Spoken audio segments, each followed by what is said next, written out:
Okay, good morning. It is Monday the 20th, and we are at a Finance Committee meeting. All right, our two agenda items today we have is a review of the final budget proposal for the 23-24 school year, now that we have all of our variables, and then a review of our health insurance proposals as we take a look at a possible new plan design and proposal starting January 1st. So let's start with our final budget. In May, the board did approve a preliminary budget, and then since then, the three key variables of state aid as well as enrollment, both the resident enrollment, open enrollment in, open enrollment out, has been finalized. We've got all of our grant estimations and things like that. So what we have today is the administration would like to just propose a new final budget that the board would then approve later this month that reflects all the new variables as well. Obviously, you'll see a lot of line items and things like that. The first page and a half are really kind of the big ones that we really take a look at, because the other ones are either special projects. Special ed obviously is a big one, but that's kind of already dictated by IEPs and our reimbursement rates. And then you have food service, as well as some smaller funds, the 38, 39s, and things like that as well. So I guess the most important part of this budget, that the final budget is we are proposing approximately $124,000 or $134,000 worth of deficit spending that would tap into our fund balance at this time. When we took a look at our resident count, our open enrollment in, open enrollment out, our special education costs, and basically the whole budget, that is where we have settled in, is at 134,000 deficit budget there. Our preliminary budget was right around 70,000, so again, after all the variables, again, it's a little bit higher, almost double that. But again, we feel very confident that if in fact we were to run a deficit spending, we have a very strong fund balance. And just as a reminder too, in this budget, we have almost over $400,000 worth of facility projects. We had a significant health insurance increase, which we'll talk about that in a second, as well as we did some additional dollars into compensation as well too. So at the end of all of that, again, we are very pleased that it's only 134 because we are not tapping any of our facility funds, either 46 or 41 for any of those facility projects, and taking a look at what we can do within our revenue sources. So I'll continue to update the Finance Committee, the quarterly updates, and again, that way we can kind of continue to progress monitor the budget, where we're up, where we're down a little bit, and talk about any rationale why from that standpoint too as well. So I just wanted to field any questions on that. Share the numbers, the difference from the 22-23 school year to the, well, we're looking at 23-24 school year of open enrollment dollars out and open enrollment dollars in. Sure. We had a significant number of students who open enrolled out of the district, while at the same time not attracting as many students as we normally do for open enrollment in. Ultimately, that did sway approximately $200,000, a little over $225,000 approximately. When we take a look at what we're used to spending in versus out. Because again, that affects the revenue side from other school districts, as well as us paying other school districts for our students. Okay. I'm gonna direct this question. In past years, it was always a positive number on open enrollment. Are we now at a negative number, or are we still? We're still getting, we still have more in revenue than out. Right? Correct. Yeah, we've cut about it in half. So we are still making money on open enrollment.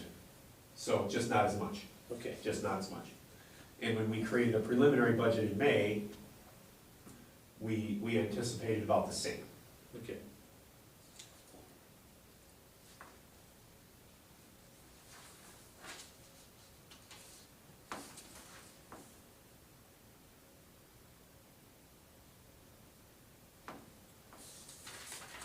I'd get you that exact dollar amount. Yeah, have Yep. that for Okay. the For the meeting on Monday. And then I'll do the cost comparisons for the last couple of years. Okay.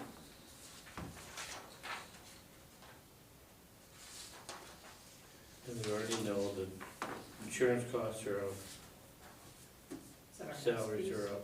Yep, insurance salaries are gonna be up, and, the nice part is again, we do know entering into our next budget, we will know a lot more, we'll be able to estimate whether it be open enrollment a little bit better, but we also know, the dollar figure about per pupil that is being allowed, the max allowed. So again, this will be a lot easier budget cycle as we take a look at, moving into the 24-25 budget, and particularly with health insurance, because this gives us a really good idea of what we can budget for as well too. So our administrative team will start to really hit the 24-25 budget, very heavy in December. That's when we start having our meetings, and again, we'll talk about that budget calendar in January. The increase in per student, what's allowed per student, when does that start? That started July, that's reflected in this So that budget. we The $1,000 increase per, Right. yep, correct, yep. do that retroactive. Correct, yeah, they gave it to us, and that's why that's a preliminary budget in May. The legislators figured out everything, what was it, in July? But yeah, so, and then entering into next fiscal year, we know that it's an increase of $325 per pupil. We know what our third, again, we're gonna estimate, conservatively about what the budget would be for enrollment. We have some better ideas about what open enrollment did as well, so. Yep. All right, so one of the second highest expenditure in the district outside of salaries is our insurance cost, and particularly our health insurance cost. As you know, in the past, we were with the Waukesha County Health Co-op, that did disband back in April. United Healthcare gave us a 25% increase renewal. Since then, we have changed our insurance, our broker, and again, asked for them to go out and market, because now that we do have our own data, went out and just kind of wanted to start being creative as it relates to how we can, at least become a little bit more predictable with our costing, but ultimately take a look at what are some of the challenges that we may have moving forward into the new health insurance market. Being now that we are, we only have approximately 55 plans, which means we're not very big. And so they took a look at that. We collected, and want to say thank you to our staff who collected, they collected a lot of information from them, put their time into it. And we did get 3 renewals back. And 2 of them were basically fully insured plans, just like, well, all of them are fully insured, but 2 traditional from WPS and Quartz, and those were almost a 50% increase to what we are currently paying. And that is not real affordable. Again, that would kick basically $1,000 per family plan, and $500 for, and again, it would become very unaffordable. The proposal that did come back is from Centivo. Centivo is basically a captive. It is a self-insured group that, again, we have our own experience, and we are all rated against just the Merton. So again, we don't go with anybody else. It's not that kind of a co-op. But they have purchased and negotiated costing through their negotiations, and a little bit narrow of a network. So what we do have as an offer is ultimately a status quo on what our proposal is, which is good. It's actually a slightly 1% decrease. Now with that comes, a different level of network. So ultimately what we would be looking at right now, we would be entering into what's called level funding. Level funding is a form of self-funding, but it's a way to predict and to set your costs over a 12-month time.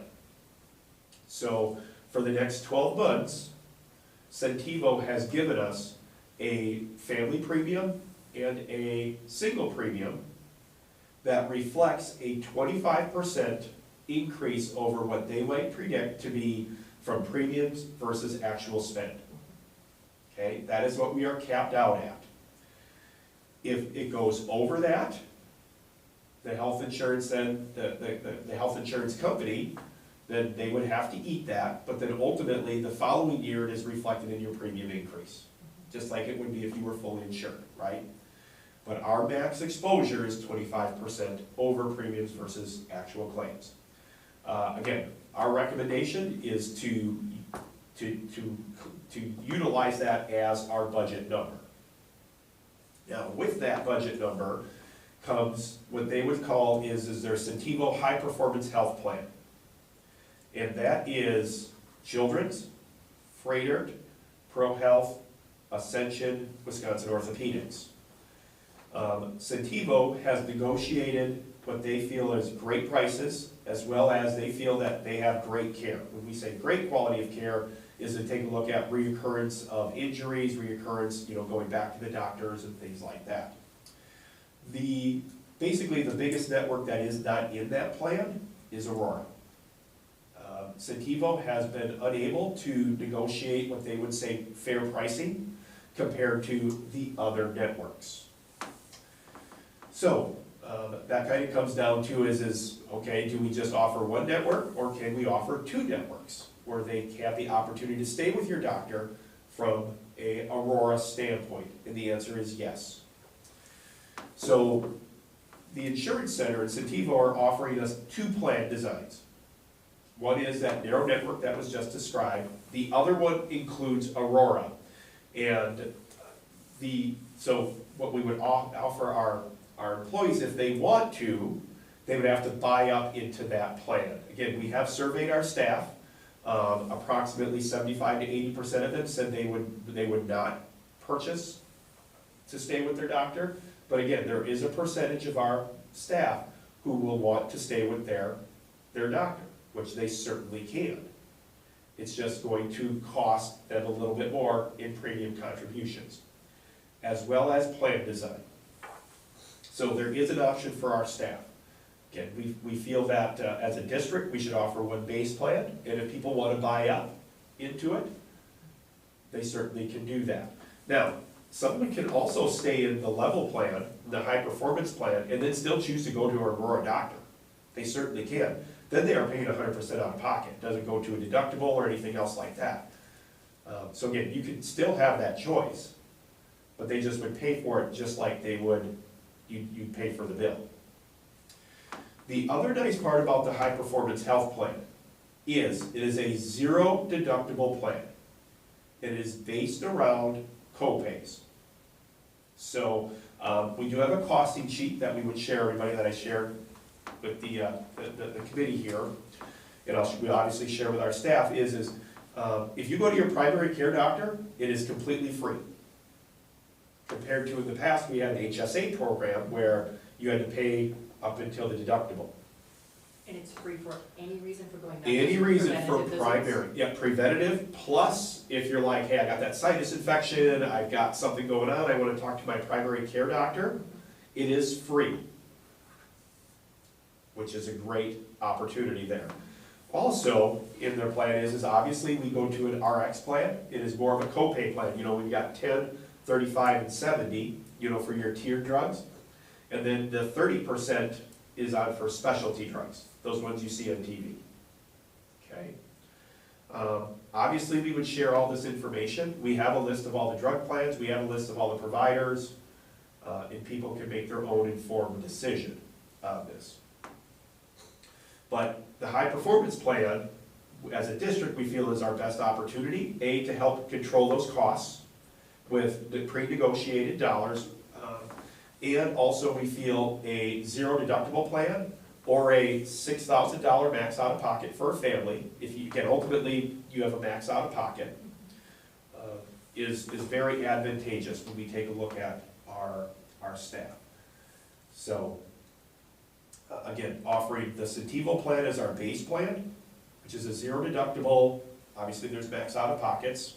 We want people to go to that primary care, we want to funnel them there. And then offering our staff to buy up in premium contribution into the HPS plan. Now, when we take a look at how we would like to fund this, is when we take a look at our budget, we had this HSA budgeted for our staff, $150 for family, $75 for single per month. The plan that we're offering does not offer HSA. So what I'm offering is we have it in the budget. Our staff, many of them may have been counting on that for whatever it might have been, is to apply that $150 for a family or $75 for a single into premium contribution. So we would lower the cost of care out of the pockets of our staff. So that $150, instead of going into an HSA account, would go into premium contribution per month. And that'd be January Through the June. end. Through June, January through June. Again, I just really want us to focus on what January through June is, because that's what we know, what we have budgeted for in our line item budgets, and we know that that is something that we can afford moving forward for these next 6 months. As we start to create our July 1st, 2024 budget, obviously healthcare will be very much talked about, but the nice part is we know what our premiums are going to be from July 1 until December 31st. The other part that Centivo has offered us is they did offer us a 25% rate cap for January 1st, 2025 through the 31st of 2025 of December, which is great for budgeting. So means basically when we start to enter into next year's budget, we can predict, we know exactly what it is. The maximum is gonna Which cost. is one of the pieces that we wanted to do is let's be more predictable, what we can do. Now, we still are gonna probably see what's out there, right? 25% increase, obviously Centivo's gonna give us a return back. The nice part about being self-funded in a level funding plan is we're gonna continue to see the data. How are we trending? And again, anything below that 125% threshold, we keep. Because they expect us to perform about $170,000 better. That would be ideal. And then we get that $170,000 back in the form of a premium credit the following year. Because we know we're not gonna get if we get a decrease, great. But again, this is becoming more predictable, which is what we want to, so we can start to build around. Because again, insurances and compensation make up about 65 to 70% of our budget. In looking at the return in premium so not this next 6 months, but the following 6 months, when do you start to look at that and make that decision? Because you won't have very much data for the first. Correct, so we will start to really make that decision probably come October. So when we have 6 to 7 months of claims. I'm thinking about the January to June. Yep.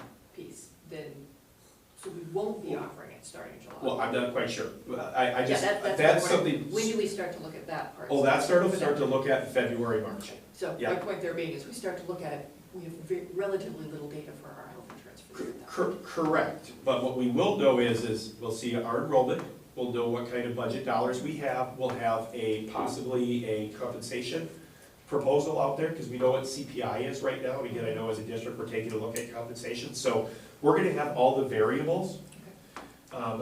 The HSA, for instance, I'll just say the HSA is approximately about a $50,000 line item. And that's something we look at every year, as we take a look at moving forward too. So that's a February and March decision. That won't be based on insurance claims, that will be based on the overall budget as a whole, if that makes sense. It does. Yep. I thought you were talking about the So renewal. we do have a grasp on, it can't exceed this amount. It can exceed 25%, which we are thrilled with, At least we have a number, right? Right. We can predict a number, put it in, and away we can go. Do we ever come in at under the 125%? We don't know, because this is our first year where we're by ourselves. We've never Right, seen we our don't data know. from a county co-op standpoint. We never got individual data. And are we still investigating joining a larger group? Yep, we still are. It's gonna be great because all of us are gonna have all of our data. So then we can come together and see, okay, is this good for us to do so? When's the right time? Who's the right partners to come with? Because, again, we may be a bad partner, I don't know. But we do have the opportunity, because we have separated ourselves from the biggest player. to United Healthcare, correct. Yep. So we now have some other options too as well. There's the county co-op, which is more of a statewide, and that is run through United Healthcare. So it's kind of like you may be able to get that new customer discount like you see on Spectrum, DirecTV, Dish, or whatever it is. Say, hey, join now, and for the next 12 months. Again, it gives us a little bit more opportunities because now we are not attached to United Healthcare at all. So the county co-op is run by United Healthcare, is that what you said? Yep. That is a fully insured co-op run by United Healthcare, correct. Yep. They're the main insurance carrier. So Centivo would become our insurance carrier for the next 12 months. Yes. So we get new cards. Obviously, we're gonna be having employee meetings. I'll be communicating this out this week to our staff, because they're gonna have to start thinking about some things. Our open enrollment, we are in an open enrollment period as well. So if people want to jump in, they can. If people want to jump off, they can as well. How long is the open enrollment? Open enrollment period will be 1 week, and that's the week of December 6th through the 13th, I do believe. Yep, 6th through the 13th. Will you be able to sit down with people one-on-one Yeah. as they need to? We try and will, figure this out? correct, yeah, so we're gonna have some larger meetings, but we'll host some smaller meetings to say, hey, this is what do you want me to do? Ultimately, what it is having conversations with people about whether they wanna stay with their Aurora doctor. I don't have a disruption report yet, I'm still working on that. I may kick it out to people and say, hey, is this a big deal to you? Our data would show that we only have about 20% of our staff who are willing to buy up. 100% of our staff want low deductible. And that's 25% of our staff that use. That took the survey. Okay. Oh, That took the not survey, health that used insurance. the health insurance, Okay. 25% of them, yep. So, so that's really where it's Right, 11 to 12 people, right? correct, yeah. Yeah, and we are dominated by family plans. We are dominated by family plans. So people are gonna have to run some numbers. Is it worth the high deductible? Again, because it is a deductible plan, it's worth an HSA, so again, if you have tax implications, you can look into that. It's just unfortunately, we just got this information late last week, and now we are comprehending it, and how do we roll this out? The majority of our staff we'll just go right into that. The question is if you're Aurora and you wanna change, we wanna make sure people have the opportunity to change as quickly as possible. Because again, they can always stay with Aurora. You can stay with your primary care Aurora if one member of the family wants to, or whatever it might be, and then you just, when you need to see your primary, you go see your primary. If you need to go to the doctor, then you have 2 primary care visits, and you go there. So again, you can play feet in both games, but you can only have 1 insurance card. Because we did check, even the annual and age-appropriate visits are not covered by an Aurora doctor if you don't have the HBS plan. So, then it would be the out-of-pocket. Again, this is a really individual decision for everybody. But we've lowered premiums, and we've given a 0 deductible plan based around co-pays. So very traditional sense. So, obviously, there's gonna be some, but if you have a baby, it's $700. A knee replacement is $350. You go to This imaging. is under Centivo. Under Centivo, yep, under Centivo. So you know you can predict it, and you can flex spend if you know it's gonna be coming as well, but no HSA, unfortunately. So again, we'll have to go back to and explain the difference between flex and HSA with our staff. This is a communication-driven idea. For, again, even if, we figure the disruption is at max, probably 50%, we think about Aurora and Pro Health, right? Because those are the biggest players, and then if you add Freighted in there, that's why I think we're more disruption, probably 40% for people to make a decision. I'm just thinking of hospitals in the area, I have no shortage for one, but that there are, between Children's and Pro Health, I can think of numerous options in the area. So not being able to go to an Aurora hospital, if that is the closest hospital to you, there should be another hospital close enough. Correct. One of the potential out of costs, right, when you go for an emergency, and the closest place you can go isn't in your network. Correct. That's where Now, they admit you. if you are traveling, we'll have to explain this for all the people who have children out of the home, Yep. right? Whether that's in college or, again, remember, healthcare is anything under 25. So if you do not have access to an in-network doctor, then everything is charged at in-network, okay? Now, if you are planning to have that knee replacement or ACL, you need to come back and have it in the network, if it's a planned surgery. Because the worst thing is we don't want people to not get care, between the ages of 18 and 25, So or if out there's of the an home. emergency, they're charged in network. In and they network. happen to be out of You got it. So I gave the Madison example, right? Because Madison is not dominated by ProHealth, Freighter, or Ascension. If there is no access, it is charged at an in-network.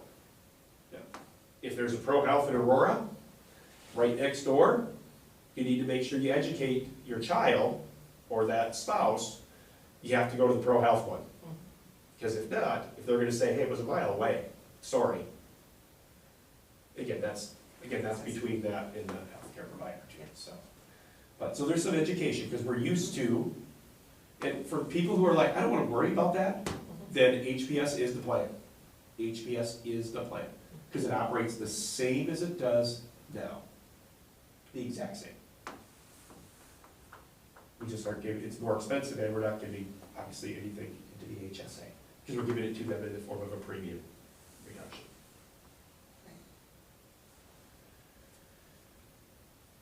It's a really good plan that we have, and again, it's a two-tiered, but again, goes back to what our employees wanted, lower premium, low deductible. That's everybody's goal. So, and it becomes predictable for the district, which is what we're, from a finance side, wanted to show that too as well. And you've been very comfortable with your broker? Correct, very, very comfortable, yep. This is a new.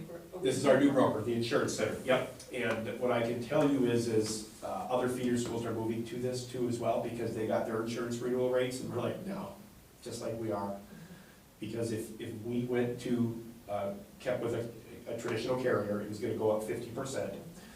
If we would roll the dice, I mean, you could always roll the dice and just stay with United Healthcare, right? July 1st, if WPS and courts are giving us a 50% renewal now, United Healthcare, we know, is coming in at least, I mean, if they're nice to us, it'd be a 25% renewal, compared to a 0% renewal that we have now for the next 12 months. So this is more of a protection for us too as well. Does the insurance center do customer support where people can call and say, I'm trying to figure out if this is in my formulary, I'm trying to figure out if. That's all online, correct, and we will educate them, like for instance, It is all online, and it is, at least, we just went through. Yep. We had switched to insurance in November, so I'm doing it now. In fact, I get to do more today, it's written in my head. Yeah, there you But go. so one of the things, even looking through the formulary, like, well, it's here and it's here, and then Walgreens says, oh, well, it's not really there. So they do have a number that you can call and talk through your specific case. Correct, with them. yep, it'll be on the back of the number, obviously it'll be Centivo, because right now if we have an issue, we call United Healthcare. But again, the network is, again, if you take a look at, again, I went to, just like you did, is this doctor in, is that doctor in? Or, no, I'd say the number I'm thinking of is through our insurance broker. We call our insurance broker if we can't, because sometimes you can't. Sometimes, again, we would typically start with the business office, Okay. but where we're able to help navigate some of that, and that's why that employee education is so huge, is when we start to do this open enrollment, it's not just a one and done thing. It's gotta be this, so now that we're in this, let's just have a session on how do I go check my doctor? So you create a tutorial, or you just offer them to come in and things like that too. Okay. So, and they will be on site for our open enrollment meetings as well, where we're like, folks, bring your questions, bring your significant other, bring your spouse, bring your children, whoever it is who's gonna be active on the plan, so they can learn and ask questions too as well. The one piece is obviously if we do go away from United Healthcare, they were our supplemental vision. We've already secured a quote from Delta Dental, which used to be our vision carrier, Extra Vision, extra. So we still will be able to continue that option as well too, so. So lots happening in here, and doing a lot of learning as we take a look at, and just some costing, again, what it would be. Because in this plan, again, it does save our save our staff about, from a family standpoint, about $35 a month, and about 17 for a single. And I presume dental and vision are negligible differences if any. Well, Delta, the vision component is always employee covered. So if the employee wants additional vision insurance, it's completely paid by the employee. Yep. For dental, come June 30th, we will be staying with Delta Dental, but more than likely we'll be doing self-insured, because there's some opportunities there for us, because it's very predictable, and that's kind of the newest thing is let's self-insure on the dental side. More to come on that. That'll be a March and April thing, as we start to take a look at our dental renewal, because that is on a July 1. So we'll have that information coming up. Okay. So lots of things happening on the business side of things right now. November, we catch our breath to the business office, and then December we go again. December we go. And our audit, just kind of to wrap up the 23-24, we will be having our auditors come in hopefully in December. They got their last piece of information this past week as it relates to our audit of our belongings. What's that called? Capital audit. So any questions? Again, I'll be running this through the Policy and Personnel Committee too as well. For me, it's a no-brainer to offer this, because I think we have to. If not, we're going to be in significant financial issues, and it's really honoring what our staff is wanting: low deductible, low premium, and then an opportunity for our staff to say, "Hey, I really care," and I established that relationship. That it's an additional cost, because those doctors over here we know are more expensive, and when you start to enter into a self-funded world, every dollar really is the consumeristic approach. Okay, all right. Any questions I out there? have no further questions. I do not. Okay, all right. Well, thanks everybody for coming in today. Thank you.